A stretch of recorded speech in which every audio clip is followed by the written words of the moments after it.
De manera que aquí tenemos la señal serie en un formato denominado NRZ, que significa No Return to Zero. Y eso quiere decir que tenemos los bits uno detrás de otro y durante la duración de cada bit el valor alto, por ejemplo, significa que es un 1 y el valor bajo representa que es un 0. Y durante todo el bit el valor de voltaje está puesto a ese valor que corresponda. Aquí he puesto la secuencia de que llega una señal de negro de color, es decir, negro con toda la información de color, y resulta que hemos visto que la señal B-I era el número 127, luego el 16 para la de luminancia, luego otra de color y así sucesivamente. Y aquí nos encontramos con una lista de unos y ceros, y aquí hay muchos ceros consecutivos, luego hay un 1 aquí, dos ceros, otro 1. Este tipo de señal, y cuando vienen las EAV, pues esa ristra de ceros es mucho mayor. Este tipo de señal es poco conveniente para poder luego sincronizar el receptor, el equipo que va a recibir esa señal, porque el equipo que va a recibir tiene que extraer los impulsos de reloj de la propia señal, y para eso se basa en las transiciones de voltaje que tenga esa señal. Y en esas transiciones, si tenemos una secuencia demasiado larga, con pocas transiciones, el reloj del equipo que va a recibir puede tener derivas. Interesa que haya muchas transiciones y para ello se emplea el embrollador, esta es la palabra que he encontrado más adecuada, y este es lo que es el scrambler en inglés, y consiste en una colección también de flip-flops, un registro de desplazamiento. En este caso este registro de desplazamiento tiene 9 flip-flops y se conecta de acuerdo con esta ecuación, de manera que la salida del noveno combinada en una puerta exclusive OR con la salida del cuarto y aplicado en una exclusive OR con la entrada al 1, o todo ello al revés también valdría, esa interconexión hace que cada bit de salida corresponda al bit de entrada más la combinación de los 9 bits que haya de acuerdo con esta ecuación. O sea que se tienen en cuenta los 9 bits anteriores para cada bit de salida. Y así sale una señal que sale de forma pseudo aleatoria, sigue siendo del tipo NRZ y tenemos, este es el caso para una señal de este estilo. Con lo cual aquí nos encontramos que ya hay muchas más transiciones que antes y la energía está distribuida, no como aquí que la energía pues está en ciertos valores más acumulada y demás. Aparte de eso, esta señal tiene factores de repetición muy fuertes porque estas 4 palabras ocurren a un ritmo de 15.625 Hz y las 4 palabras del EAV también. Por lo tanto, en un espectro aparecerían unas líneas espectrales muy fuertes a 15.625 Hz, mientras que aquí se ha roto la estructura regular, ha quedado pseudo aleatorio y el espectro queda todo muy suave y continuo en la distribución de energía. Esto no solamente es interesante desde ese punto de vista, luego conviene dar un paso más, y es que aquí en el no return to zero tenemos que esto representa el 0 lógico y esto representa el 1 lógico, en este ejemplo. Podría haber sido al revés, todo depende del diseñador. Y la norma dice que no es interesante porque aquí si se invierten los hilos ya la cosa no funciona. De manera que con el fin de facilitar la inversión se pasa al formato denominado NRZI, de inversión. Y eso se consigue con un solo flip-flop en el que se realimenta la salida con la entrada a través de una puerta exclusive OR, y lo que se consigue aquí es que cada bit depende de sí mismo y de lo que tuviera el anterior. De manera que queda codificado en la siguiente forma. Un 1 es una transición. Luego, si hay, por ejemplo, como aquí, 2 ceros, no hay transición. Cuando llega otro 1, vuelve a haber transición hacia arriba. Luego transición hacia abajo, luego transición hacia arriba. Es decir, que cada vez que hay un 1, cambia la polaridad de la señal. Lo que nos interesan son los cambios de polaridad, no el valor absoluto de la señal. Con lo cual, lo que tenemos aquí es que es independiente de la polaridad, porque los unos son siempre transiciones, no importa que sea hacia arriba o hacia abajo, y los ceros es cuando no hay transición. Una vez que recuperamos el reloj, vamos tomando muestras en el centro de cada bit y miramos el valor que hemos recibido y lo comparamos con el del bit anterior. Si el anterior era un nivel alto y el siguiente es un nivel bajo, pues detectamos que ha llegado un 1. Si los dos eran bajos, era un 0, si los dos eran altos, también es un 0, y cualquier otra combinación alto-bajo y bajo-alto representan un 1. Por lo tanto, se pueden invertir los cables sin ningún problema.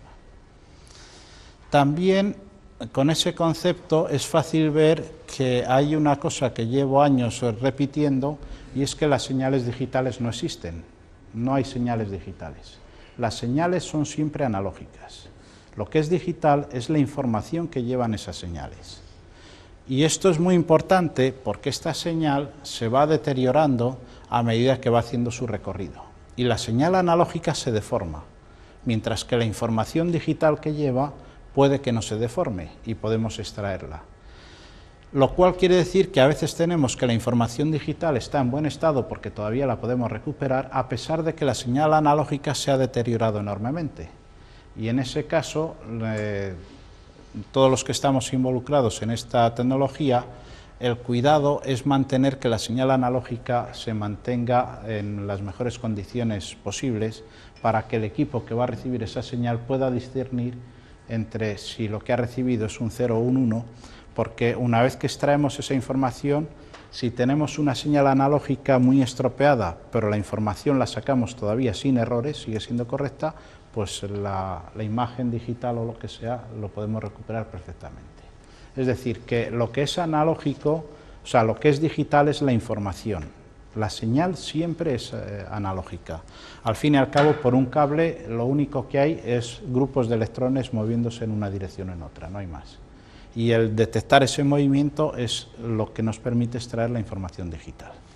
Por eso, tened en cuenta que aquí siempre tenemos una señal analógica que tiene un ancho de banda muy grande. Para poder transmitir 270 megabits, el ancho de banda de esta señal tiene que ser del orden de 1 gigahercio aproximadamente.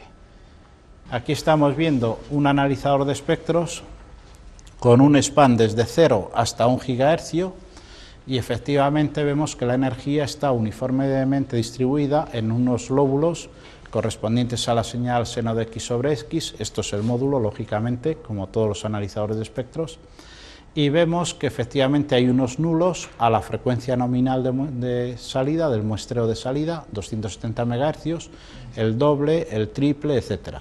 Aquí sigue habiendo más lóbulos, lo que pasa es que ya el ruido de fondo del analizador ya interfiere con ello y teóricamente si la señal tuviera transiciones muy rápidas esto podría llegar hasta el infinito, pero como las transiciones son más lentas pues están reducidos.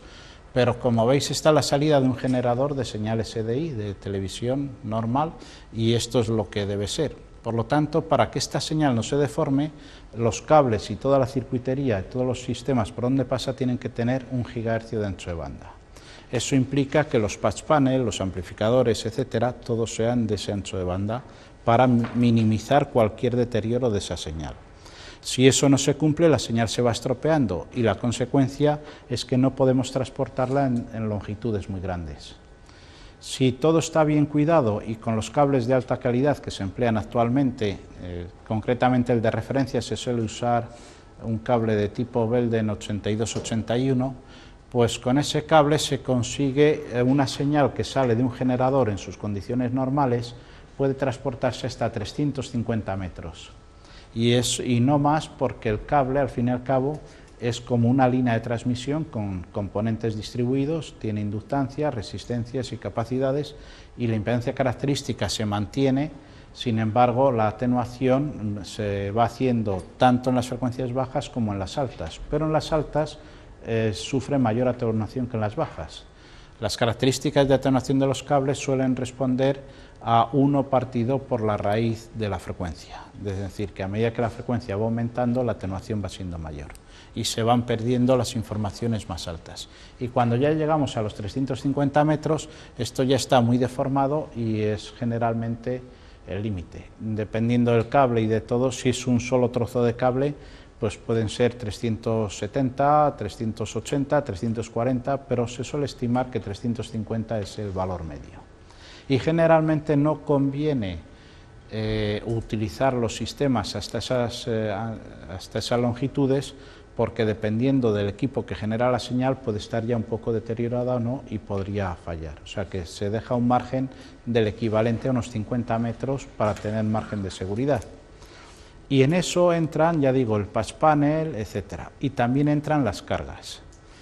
Las cargas de 75 ohmios que tradicionalmente se han usado en las señales analógicas, pues tienen 75 ohmios de impedancia, suele ser una resistencia y tal, pero realmente en altas frecuencias puede que no presenten impedancia de 75 ohmios, sino que sea mayor o menor, depende de cómo esté construida. De manera que las cargas convencionales, si estamos en situaciones de longitudes de cable muy grandes, pueden crearnos muchos problemas, y simplemente una señal no se ve y quitamos una carga convencional, ponemos una de las que estén diseñadas para 270 megabits y resulta que hay señal o no hay señal. Y dices, ahí va, esta carga está estropeada. Pues a lo mejor no está estropeada, a lo mejor que es una carga de las que antiguamente usábamos por la televisión analógica. Por supuesto, para distancias cortas, pues da igual. Podemos emplear cable RG59, podemos usar cargas de las antiguas, incluso estas cargas que cogemos una resistencia y la soldamos en un conector BNC en plan chapucero, esas nos pueden sacar de un apuro, pero para distancias cortas. En cuanto hay distancias un poquito largas, esas cargas ya no valen tampoco. Y son las causantes de que se pierda la señal. Así que mucho ojo, que a veces podéis encontraros con problemas que están simplemente delimitados por el hecho de usar una carga que no es la adecuada. Así que ya vemos que es distribución uniforme de energía y unos lóbulos perfectamente definidos. Esto es la señal que se denomina SDI, que significa Serial Digital Interface, y es el interface que hay entre todos los equipos de vídeo. Pues bien, la normativa describe cómo deben ser las características de estas señales analógicas que van a llevar esta información digital, y esto consiste en fijar los parámetros. Y el diagrama de ojo de cualquier equipo que genera, o sea, que produce una señal, pues tiene que tener una amplitud de ojo de 800 milivoltios pico a pico, más menos 10%, y debe estar diseñado el equipo para trabajar en una impedancia de 75 ohmios. Esto se hace para aprovechar en todo lo posible todo el material existente en los estudios de televisión, que sea todo compatible. Por otro lado, el intervalo unitario en la señal SDI de 270 MHz siempre es la inversa de la frecuencia de muestreo, que son 3,7 nanosegundos, es decir, que estos impulsos tienen 3,7 nanosegundos nada más. Como veis, efectivamente es una señal analógica que se convierte en muy delicada. Los flancos de subida y bajada se definen de manera que el flanco de subida, por ejemplo, medido entre el 20% y el 80%, esté comprendido entre 0,75 nanosegundos y 1,5 nanosegundos. Se define entre el 20 y el 80 en lugar de lo clásico del 10 y el 90, porque la señal suele deformarse mucho por estas partes de aquí, y cuando está tan deformada es muy difícil encontrar dónde está el 90 y dónde está el 10, y por eso se ha preferido usar la definición entre el 20 y el 80. A pesar de que cada flanco de subida o el de bajada ambos estén dentro de este rango, también exige la norma que la diferencia entre el tiempo de subida y bajada no sea superior a 0,5 nanosegundos. Es decir, que no podríamos tener un flanco de subida en 0,75 y el de bajada en 1,5, puesto que la diferencia entre ambos es mayor que 0,5. O sea, que tienen que ser adecuados los dos, que haya la máxima simetría posible. Y por otro lado, los equipos que generan transiciones en impulsos y demás, pues tienen unas indeterminaciones del momento de conmutación, y esas indeterminaciones, aunque la frecuencia nominal sea estable, pero esas transiciones pueden tener unas pequeñas variaciones en este sentido para este flanco y en este sentido para otro. No es que estén temblando los flancos, es que un flanco puede estar aquí, el del otro aquí, el otro más acá y así. Cuando vemos muchos interpuestos, lo que ocurre es que esta zona se va ensanchando, y ese ensanchamiento representa lo que se llama el jitter, y el máximo jitter permitido a la salida de un generador, o sea, de una cámara, de un magnetoscopio, del equipo que sea, tiene que ser 0,2 veces 0,2 partes de intervalo unitario, que traducido a los 3,7 nanosegundos representa más menos 0,74 nanosegundos como máximo.